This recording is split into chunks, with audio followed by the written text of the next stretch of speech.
নমস্কাৰ লাষ্ট ভিডিঅ'ত মই আপোনালোকক হাতৰ জিনজিননি কেনেকৈ দূৰ কৰিব পাৰি তাৰ ওপৰত এক্সাৰসাইজৰ ভিডিঅ' দিছিলোঁ বহুতো মানুহৰ ঠিক একেদৰে ভৰি আৰু ভৰিৰ তলুৱাত জিনজিননি হ'ব পাৰে যোনটো টিংলিং সেন্সেশন আৰু নামনেছ বুলি কয় যোনটো ৰাতি টানি টানি ধৰে ৰাতিয়ে হওক বা দিনতেই হওক সো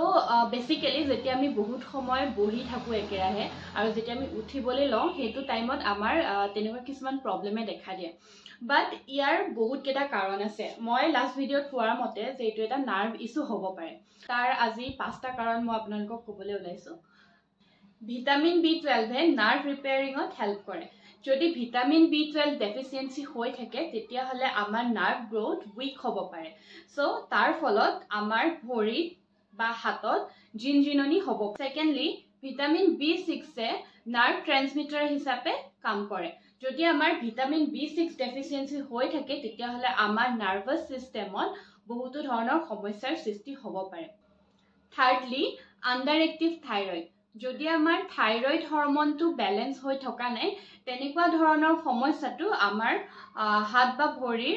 জিনজিননি হ'ব পাৰে নেক্সট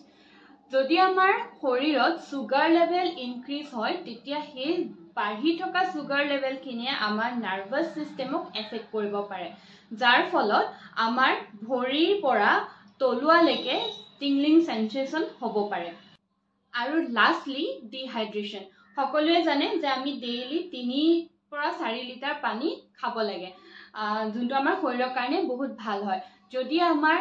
শৰীৰত পানীৰ পৰিমাণটো কমি থাকে তেতিয়া ডিহাইড্ৰেশন হ'ব পাৰে আৰু ডিহাইড্ৰেশনৰ ফলত আমাৰ সোডিয়াম লেভেল ড্ৰপ হ'ব পাৰে যাৰ ফলত আমাৰ ভৰিত নামনেছ আৰু টিংলিং সেন্সেশন হ'ব পাৰে